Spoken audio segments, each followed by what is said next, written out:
Hello everyone. Today's biochemistry class we will have case discussions related to vitamin D deficiency. Let's begin with the case history. Here we have two different case studies. The first case history. Here a 34-year-old female presented with a 2-year history of generalized bone pain, muscle weakness and gait disturbances. The patient had been following a strict vegetarian diet without fish or any other dairy products, and she was avoiding exposure to sunlight for about 7 to 8 years because she was suffering from atopic dermatitis, and as it was advised by a dermatologist to avoid exposure to sunlight, she was completely avoiding. So the physical examination in this case revealed generalized bone tenderness, and there was bilateral symmetric proximal muscle weakness was there. Other generalized examination revealed not significant values. The laboratory examination showed high serum alkaline phosphatase levels, high parathyroid hormone and low vitamin D that is 25 hydroxy vitamin D levels, and her symptoms improved after oral active vitamin D and calcium supplementation. The second case study, here a 6 months old male child presented with complaints of failure to thrive, that is failure to appropriately gain weight despite adequate calorie intake via breastfeeding. While the baby had developed developmental milestones for his age, but he appeared small for his age, and he was diagnosed with failure to thrive after crossing two major growth curve percentiles. After appropriate diagnostic workup with the laboratory evaluation imaging, that is X-ray, a diagnosis of rickets was made in this, and supplementation was initiated for ensuring adequate growth of the baby.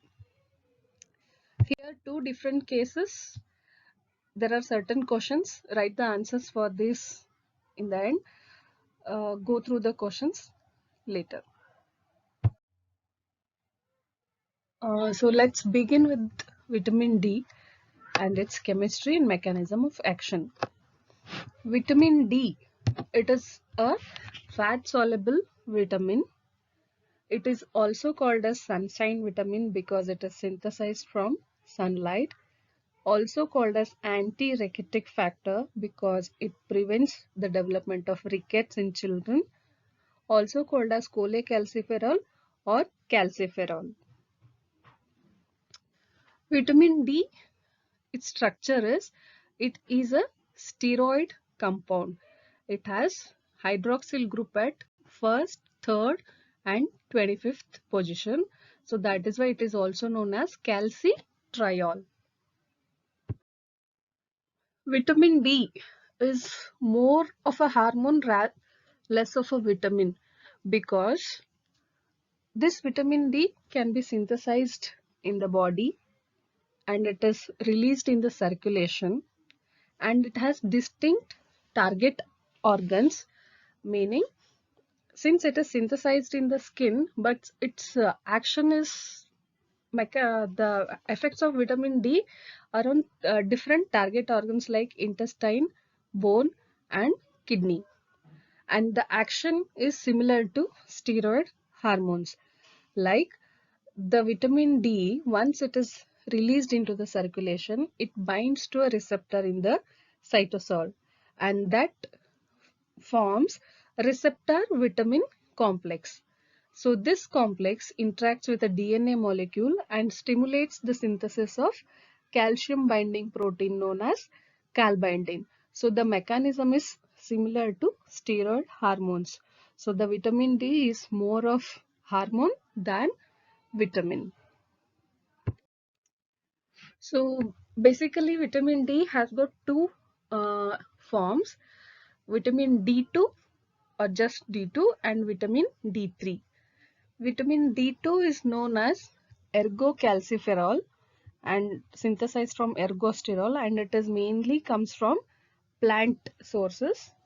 like vegetable dietary vegetable sources and also from oral supplements. The other form, vitamin D3, known as cholecalciferol, it is obtained from sunlight, by exposure to sunlight, and also from the animal sources like oils, fishes, and fortified foods like milk, juices, margarine, egg, yogurts, and egg.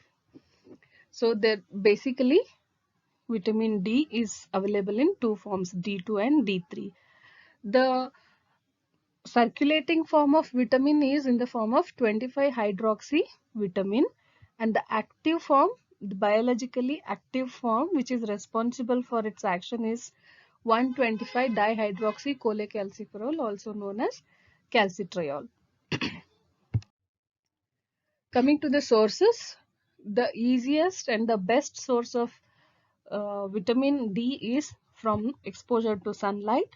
The other sources include fish, cod liver oil, milk, cheese, margarine, cereals, liver meat, and egg.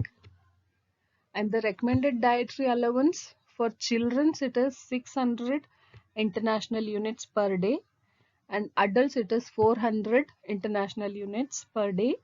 And during pregnancy and lactation, the requirement is slightly more, that is about 600 international units per day. Elderly men and women require still further uh, concentrations of vitamin D, that is up to 800 international units per day. So absorption and transportation, dietary vitamin D, which is a fat soluble vitamin, it is absorbed in the duodenum along with lipids, and it is transported to the liver with the help of chylomicrons. So let's see the synthesis and activation of vitamin D with the regulation of its biologically active form.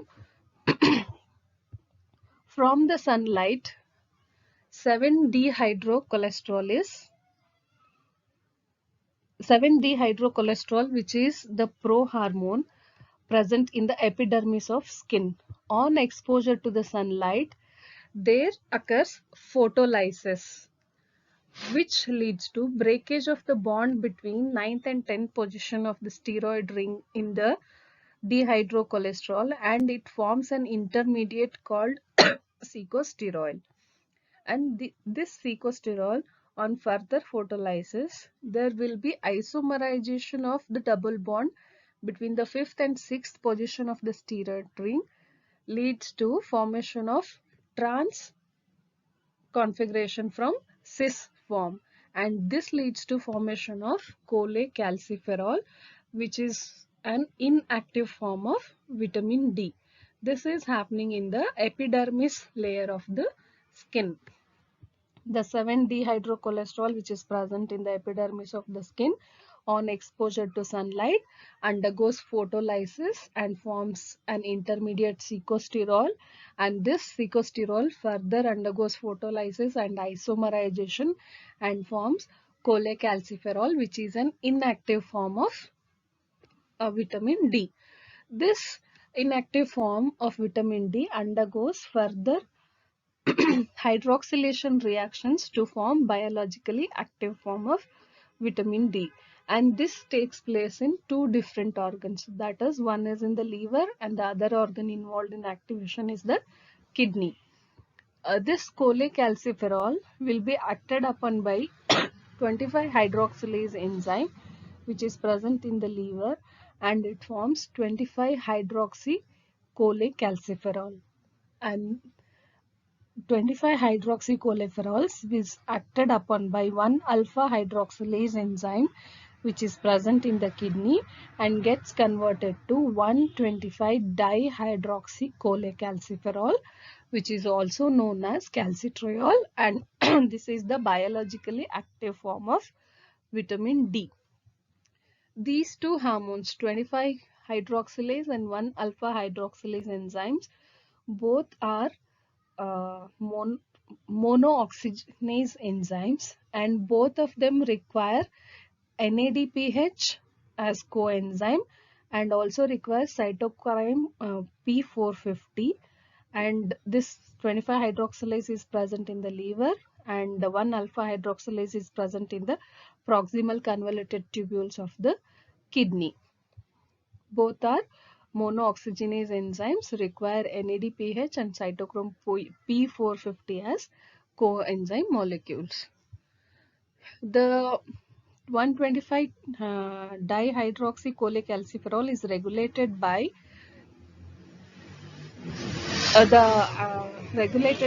the levels of serum calcium and phosphate levels. Whenever there is decreased serum calcium and decreased serum calcium and decreased phosphate levels, these two will stimulate 1 alpha hydroxylase enzyme and active form of cholesterol is formed, and increased serum phosphate levels will inhibit 1 alpha hydroxylase enzyme. So, moving on to the benefits of vitamin D, the main action of vitamin D is helps in calcium absorption and maintains bone health. Along with that, it also promotes cell growth, promotes healthy immune system, and also involved in preventing depression. So, coming to functions of vitamin D proper, it plays an important role as a hormone in the regulation of mainly calcium and phosphorus metabolism, and it does and it maintains calcium and phosphorus levels in the body by acting on three different target organs, that is intestine, bone and kidney. So action of vitamin D on the intestine.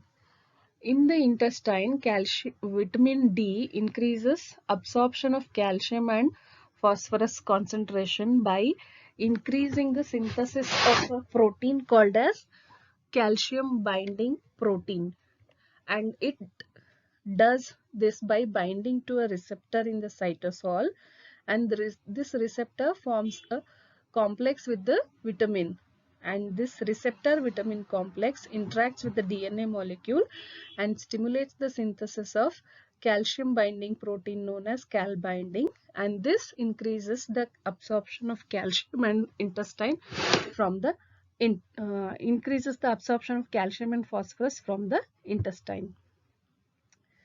Action of calcitriol in the bone, it has got both anabolic and catabolic role in bone.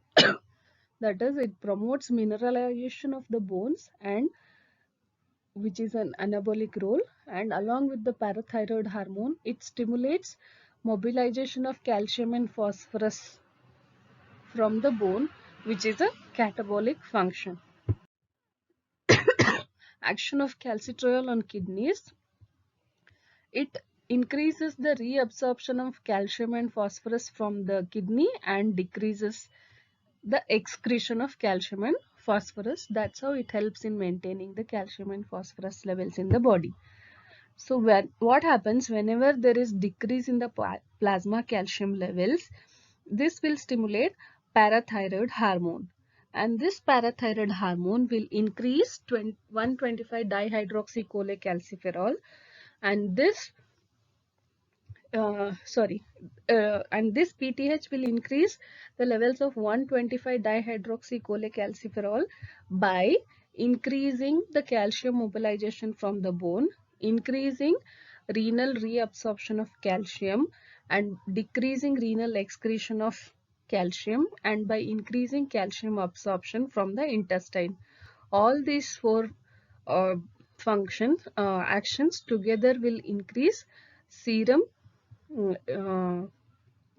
plasma calcium levels by increasing 125 dihydroxycholecalciferol, and it does this by activating 1 alpha hydroxylase enzyme in the kidney. So deficiency of vitamin D is very common these days, and there are certain risk factors and causes or etiologies which is responsible for vitamin D deficiency. There can be decreased vitamin D synthesis because of skin pigmentation, physical agents which block UV exposure like sunscreens and all, sunscreens, in the winter season because of decreased sunlight, and in the northern hemisphere because of decreased sunlight. Decreased nutritional intake is also responsible in strictly vegetarian people, and if certain people who have malnutrition. Age and physiological changes related. Elderly patients, because of the age itself, there is decreased activity of 1-alpha hydroxylase enzyme. So the active form of vitamin D is not synthesized in required concentration and in obese patients. Decreased maternal vitamin D stores, especially in case of exclusively breastfed infants, will lead to vitamin D deficiency. Malabsorption because of celiac disease or pancreatic insufficiency, biliary obstruction, or certain inflammatory bowel diseases, there can be malabsorption of vitamin D. Decreased synthesis of calcitriol because of chronic liver and renal diseases, as they will have decreased 25 hydroxylase and 1-alpha hydroxylase activity. There is decreased synthesis of calcitriol. Increased degradation of 25 hydroxy vitamin D can happen because of certain drugs like rifampicin, isoniazid, and certain anticonvulsants and glucocorticoids. In case of nephrotic syndrome, there is excretion of level of vitamin D binding protein in the urine, so that also will lead to deficiency of vitamin D in the body. So the deficiency state can be categorized depending on the level of vitamin D in the body. According to US Endocrine Society classification, the sufficient concentration of vitamin D in the body will be more than 30 nanograms per ml. Insufficiency comes when the levels are between 21 to 29 nanograms per ml. Deficiency state occurs when the levels are less than 20 nanograms per ml. There is severe deficiency if the levels are less than 10 nanograms per ml. As vitamin D, if it is taken or consumed in larger quantities, as we know that this can be stored in the body, there is risk of toxicity. So, and that happens when the levels of vitamin D increases more than 50 nanograms per ml, and there is definite toxicity when the levels cross more than 150 nanograms per ml. So the sufficient levels of vitamin D in the body will be between 30 to 50 nanograms per ml. So the deficiency manifestations of vitamin D are of two types. In children, it presents in the form of rickets, and in adults, it present in the form of osteomalacia. So in rickets, what happens? Because of deficiency of vitamin D prior to epiphyseal fusion, the child will have growth retardation with expansion of growth plate. And in adults, along with calcium, phosphate, and vitamin D deficiency, there will be impaired mineralization of the bone matrix, and both condition will lead to soft and pliable bones in children and adults, that is rickets and osteomalacia. So let's see some more about rickets.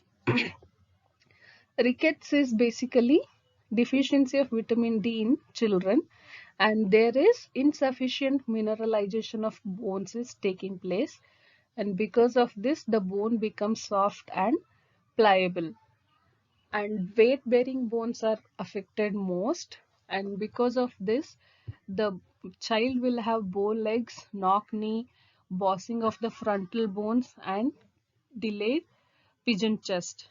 And also delayed dentition can happen, delayed closure of the anterior fontanelle, ricket rosary, and Harrison sulcus can happen.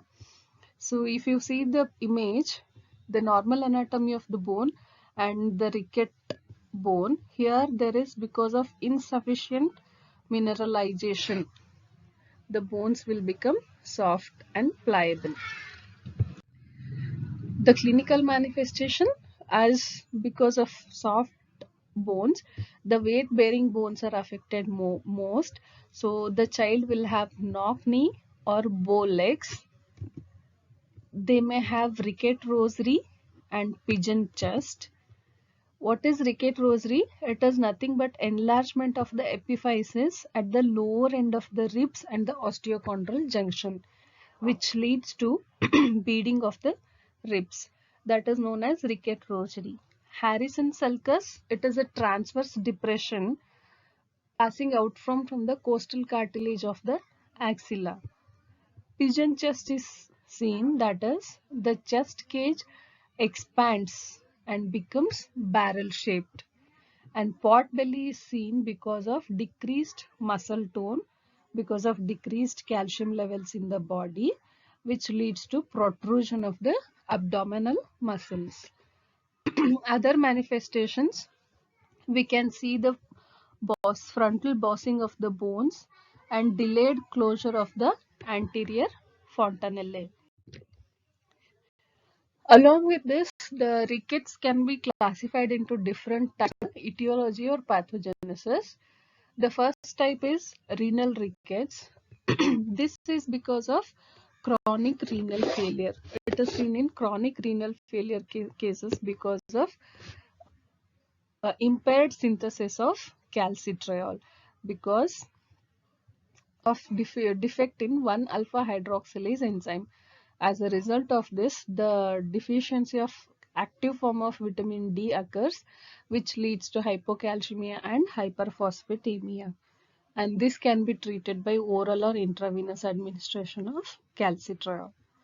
The other type is vitamin D resistant rickets. As the name suggests, in case of vitamin D deficient patients, even on supplementation of vitamin D, it will not be treated. And this may be due to defect in the metabolism or mechanism of action of the calcitriol. And this is related to defective vitamin D receptors or defective 1-alpha hydroxylase activity in the kidney and liver diseases or kidney failure. So the production of 25 hydroxycholecalciferol and 125 dihydroxycholesterol are affected. The third one is vitamin D dependent rickets, also called as end organ refractoriness. It is a hereditary autosomal recessive disease. Here there is failure of the target organs to respond to hormonal form of calcitriol. And this is characterized by early onset rickets, hypocalcemia, hypophosphatemia, growth retardation, hyperparathyroidism, and elevated calcitriol levels in the blood, and also alopecia. The fourth type is hypophosphatemic rickets. It is due to defective renal tubular reabsorption of the phosphate, and it is present with severe hypophosphatemia, and it is a X-linked defect in X-linked gene or any alteration in the X-linked gene. Treatment is done usually with supplementation of phosphates and vitamin D. So the treatment for rickets in the early stages, 2000 to 4000 international units per day for 4 to 6 weeks vitamin D are supplemented. In stage 2, 4000 to 600 international units per day are supplemented, and in stage 3 severe deficiency cases 800 to 12,000 international units per day for 6 to 8 weeks are given. Moving on to the next, osteomalacia, the deficiency of vitamin D in adults. And vitamin D deficiency will lead to secondary hyperparathyroidism, which leads to increased bone turnover and eventually results in osteomalacia.